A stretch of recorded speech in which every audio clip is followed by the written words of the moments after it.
Hi, I'm Lydia. I'm a white female born and raised in the suburbs of Chicago, and I'm here to share an honest and open conversation I had with my friend Izzy about the concept of white privilege and our experiences related to it.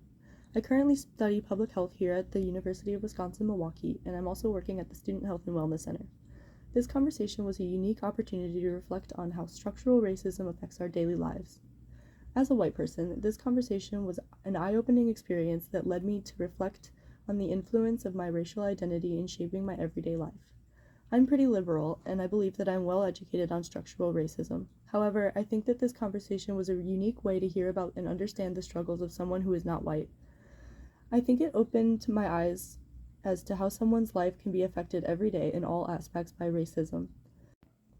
Our conversation revolved around the white privilege checklist introduced by Peggy McIntosh 30 years ago.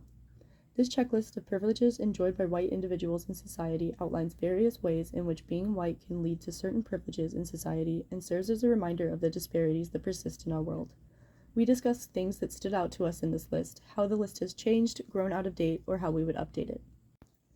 A striking item on the checklist is I can turn on the television or read news stories and see my race widely represented. It struck me that for all my life, I have seen myself widely represented on the screen and in the media. In contrast, people of color often struggle to find accurate and positive representations in media that don't perpetuate stereotypes. As a half Asian, half white person, I've rarely seen really anyone that looks like me on TV or in movies. And a lot of times it's left me feeling like I really didn't fit into either category.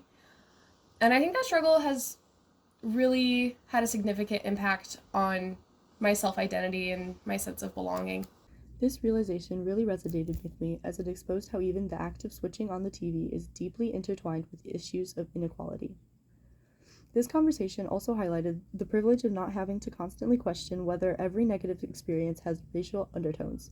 My friend shared how different people from different racial backgrounds often experience the world through a different lens, constantly aware of the possibility of discrimination. As a person of like a mixed race, I've had moments where I've wondered if I was treated differently because of my appearance, and that kind of constant uncertainty can be really emotionally draining after a while. In contrast, I realized how I'd sailed through life without this burden.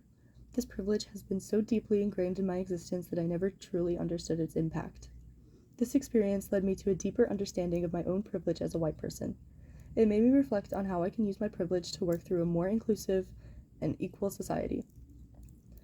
I've come to realize that white privilege isn't just about having more opportunities, it's about recognizing the unearned advantages and actively seeking to level the playing field.